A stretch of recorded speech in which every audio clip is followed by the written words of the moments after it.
Kenapa? La yukallifu nafsan illa usaha. Allah tidak membebani kamu sebatas maksimal kemampuan kamu. Lek gak kuat poso Senin Kemis, ya aja poso Senin Kemis. Sing kuat poso Senin Kemis, poso Senin Kemis aja ngilang sing gak kuat. Sing kuat melek bengi, yang kuat sholat malam, ya. Sholat malam. Sing gak kuat sholat malam, ya gak usah sholat malam. Sholatnya yang wajib saja, kan gitu. Tapi yang kuat jangan menghina yang tidak kuat. Masing-masing orang itu punya kemampuan sendiri-sendiri. Gitu loh maksudnya. Sehingga Allah katakan fattaqullaha mastata'tum, bertakwalah kamu kepada Allah sesuai dengan batas kemampuanmu, batas kemampuanmu saja. Gak usah dimaksakan diri. Maksudnya apa? Dulu ada siapa namanya? Asma binti sholat malam, dia ngaturan kuat, memaksakan diri gara-gara ada kalimat di dalam Al-Quran sholat apa? Al-Muzammil itu ya Muzammil min laila illa qalilan nisfahu aw minqus minhu qalilan. Wahai orang beriman, ya, wahai orang yang berselingkuh, wahai orang yang berumur, ya Muzammil min laila, bangunlah di malam hari illa qalilan, kecuali sedikit. Nisfahu, separuh malam itu awin kus atau lebih sedikit minhu qalilan, lebih sedikit dari itu. Auzid alaihi, atau lebih banyak daripada itu, tambahkan separuh itu. Warad dilur anata, dibaca Al-Quran dengan diperintahkan itu, maka dia bangun tengah malam sholat malam membaca Al-Quran, masakan dipakai selendang kain diikat di yang masih supaya sholat itu gaduh lagi. Ngantor kan? Rasul masuk ini apa ini? Itu Asma ya Rasul. Kenapa nih? Dia kan tidak kuat kalau mulai malam tadi gara-gara langsung berubah itu. Fattaqullaha mastata'tum, surat Al-Baqarah. Fattaqullaha mastata'tum, surat Al-Baqarah. Menghafal Al-Baqarah. Iya Mas. Kata kau ini betul ya?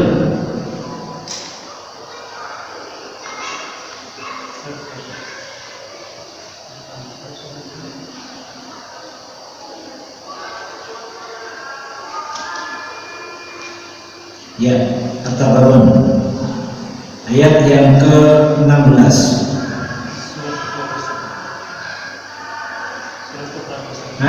Surat At-Tabarun, surat yang ke-9.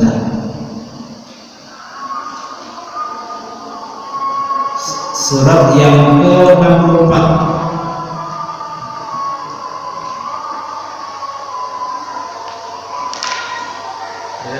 Ayat yang ke-16. 16.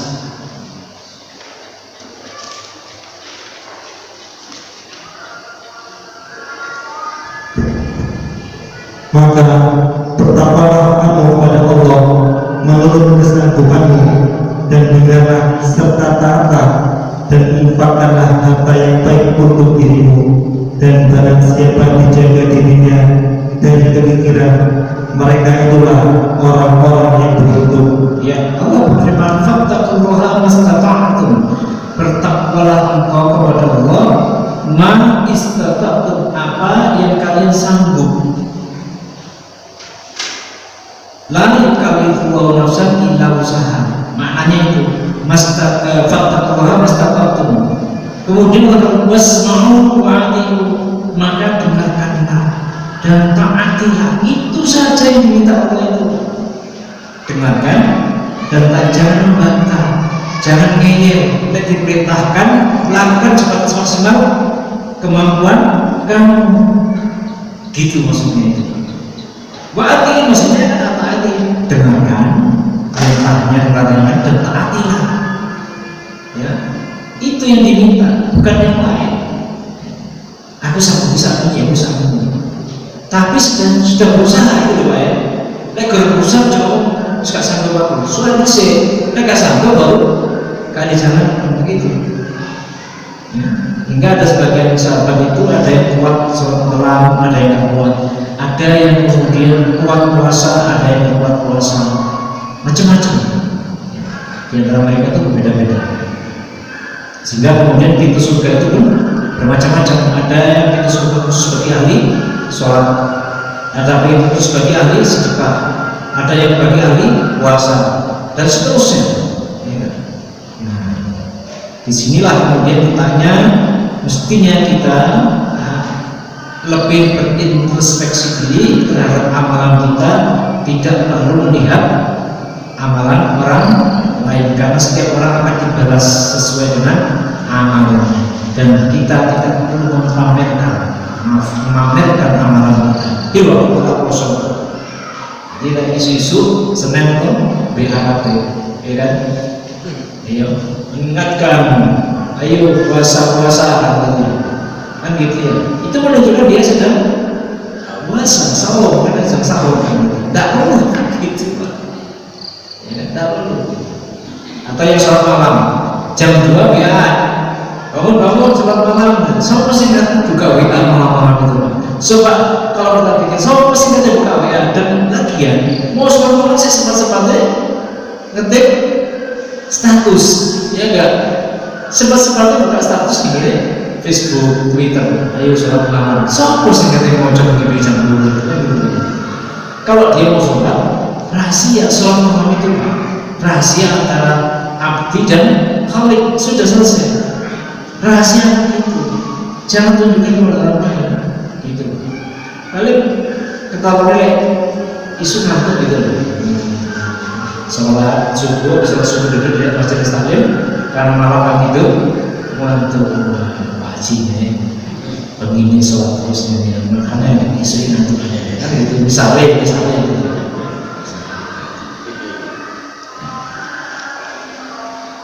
jadi walladzina amanu wa amilus solihati la nukallifu nafsan illa wus'aha. Tidaklah membebani, kami tidak membebani seseorang itu kecuali sesuai dengan batas kesanggupannya. Ulaika ashabul jannah, itulah para penghuni surga. Hum fiha khalidun, mereka abadi di dalamnya. Ayat berikutnya ini sangat penting. Wa naza'na ma fi sudurihim min ghillin, dan telah kami cabut apa yang ada dalam dada mereka itu dari rasa dengki. Tidak ada kedengkian di surga itu. Jadi di dunia dulu dengan dengki sama teman, saat dua-duanya masuk surga lupa semuanya, ikhlas perasaannya, betul, lupa dengan dengkinya. Jadi dia puas dengan surga itu sehingga kemudian dia melupakan. Bahkan ketika ada satu riwayat, ya, ketika Allah berbicaranya dengan para penghuni surga, selesai dia di sholat ditimbang, kemudian dia nggak terima karena dulu didalimi oleh temannya, dia menuntut, ya Allah, ya, sesungguhnya dia dulu telah berlaku dalam kepadaku, maka ya Allah timba bebankan dosa-dosaku kepada dia. Terus kemudian, baik, tunggu sebentar ya, sini itu juga kamu lihat itu apa di jalan ke surga. Istilah ya Allah, siapa yang sanggup membayarnya? Kamu sanggup membayarnya. Dengan apa ya Allah? Dengan memaafkan temanmu itu. Maukah kamu? Mau ya Allah. Walaupun aku mengikhlaskan kezalimannya dia, aku mau kalau cuma dengan itu aja, enteng ya Allah.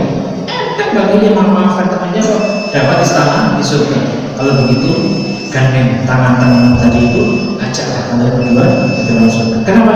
Karena dua-duanya sama Allah diberikan rahmat, diampuni dua-duanya dosanya kan? Ya, misalnya ada orang membunuh, kemudian yang dibunuh itu berusaha balas, kemudian membunuh ini akhirnya taubat, ya nggak diterima taubatnya Allah. Terus bagaimana cara mengadili? Ya seperti itu. Begitu caranya. Nah kan ada dulu. Kita lanjutkan. Wa nazza'na ma fi sudurihim min ghillin, dan naza'na telah kami cabut ma fi sudurihim apa yang ada dalam dada mereka, dalam hati mereka, min ghillin, dari rasa dengki. Jadi orang masuk surga itu sudah tidak punya rasa dengki. Ya. Apa itu? Kalau bapak nggak punya dengki kepada teman, kalau ibu nggak punya dengki kepada enggak, sesama perempuan nggak punya dengki, ya ibu-ibu jangan nanti masuk surga suaminya itu 70, istrinya itu ya, istrinya suami itu 70, tidak punya rasa dengki sampai gak dicemburu, senang banget ini coba ya, nanti gak punya cemburu, capek sama rasa cemburu gitu.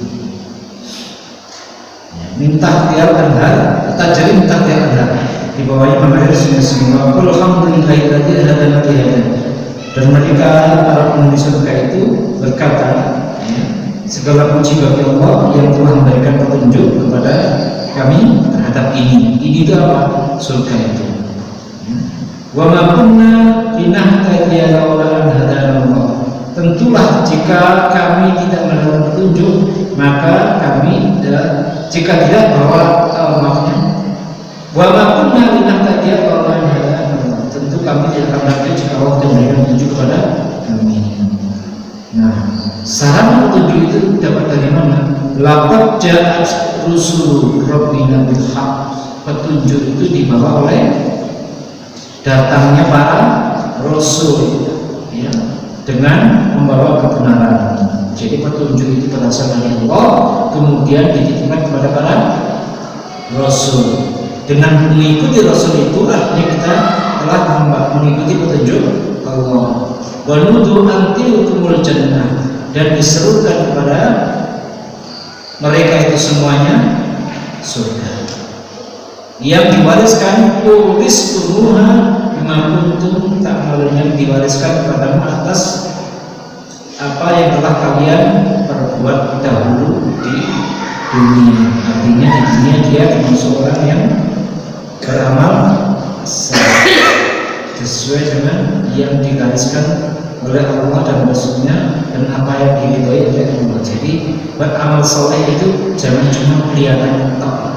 Ketika kita beramal soleh itu harus tahu bahwa amal ini diridhoi oleh Allah gitu. Jadi jangan kemudian melakukan suatu perbuatan yang belum tentu kelihatannya baik, seperti saya bilang tadi itu, memberikan bapak warisan dengan sama laki perempuan, ketonnya api, kelihatannya baik, kelihatannya amal soleh gitu ya, tapi sesungguhnya itu bermaksiat kepada Allah. Kenapa?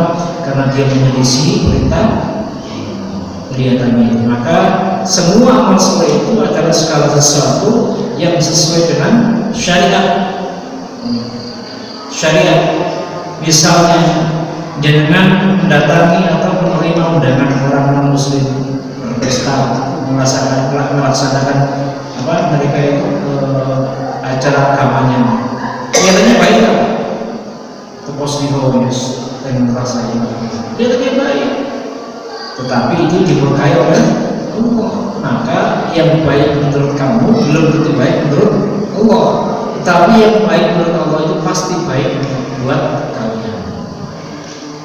Baik, sampai sini. Dan tadi ada yang ingin didiskusikan, silakan.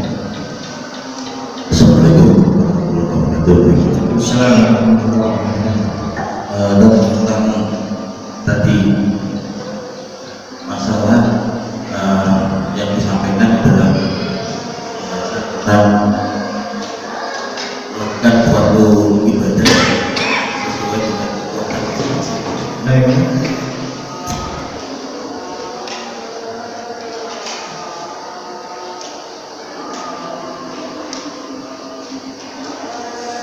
Tentang ibadah yang dilakukan sesuai dengan kemampuan masing-masing kita. Sekarang kita mengambil satu contoh ibadah sunnah. Contoh misalkan kita membaca zikir setelah sholat zikir pagi dan petang. Itu di dalam beberapa hadis dan sampaikan bahwa itu sangat utama. Akhirnya si bulan melakukan kegiatan itu secara rutin. Bisa Zikir pagi dan petang. pagi dan petang.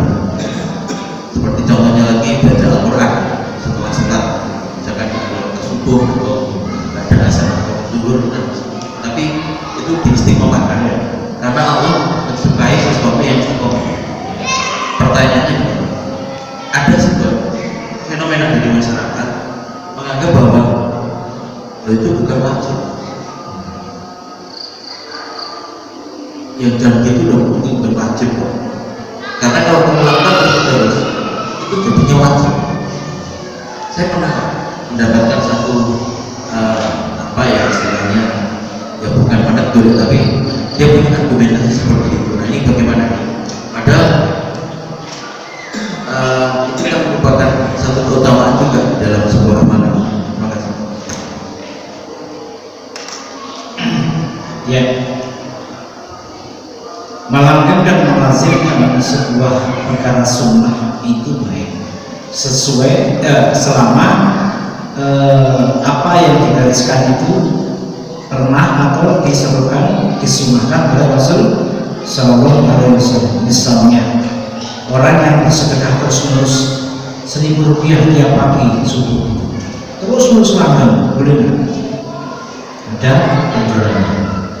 Orang yang bikin pagi petang padahal diperintahkan oleh Rasulullah SAW kan bukur tahu kan sinar pagi masih dan petang itu kamu menyebut mengikat berzikir kepada Allah, ya kan? Itu boleh tambahkan orang boleh tak seperti itu, boleh nggak? Ya boleh, kenapa itu sunnah. Semua jadi terus dilakukan. Yang mengatakan sunnah jadi wajib itu amalannya atau keyakinannya? Sekarang saya mau tanya. Ya? Yang menganggap perbuatan sunnah menjadi wajib itu perbuatannya atau niatnya? Niatnya.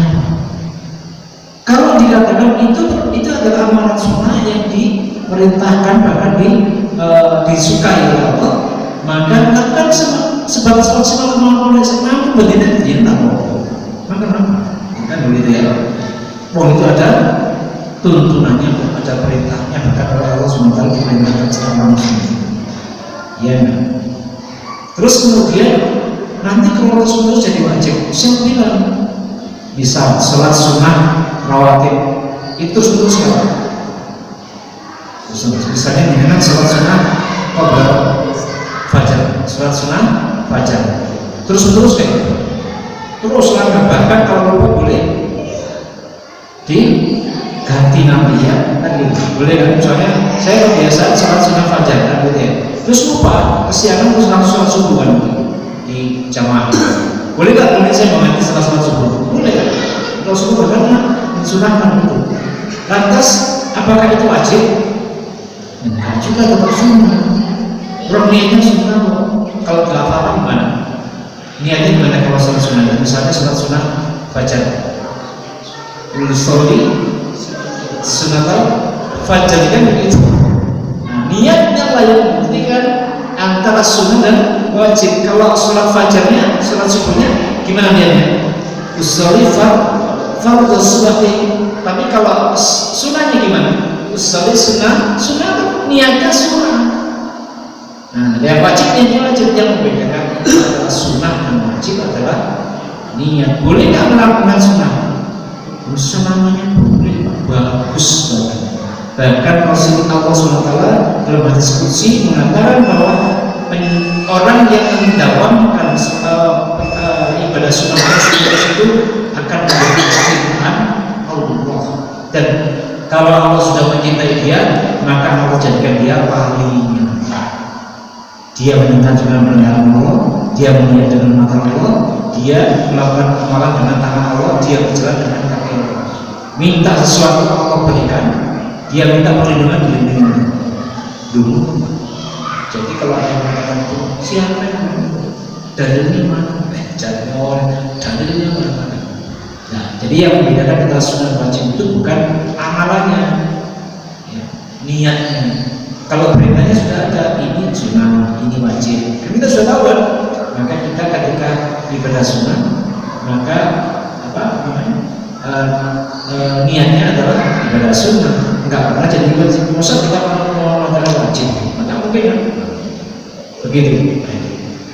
Baik, saya kira cukup ya, karena waktu sudah habis. Mudah-mudahan apa yang kita pelajari ini diterima oleh Allah SWT dan dijadikan sebagai salah satu amal soleh kita, dan dijadikan sebagai bentuk ketaatan kita kepada Allah SWT. Allahumma kita akhiri dengan doa kafaratul majlis. Subhanallah wa bihamdika asyhadu an la ilaha illa anta astaghfiruka wa atubu ilaik. Assalamualaikum warahmatullahi wabarakatuh.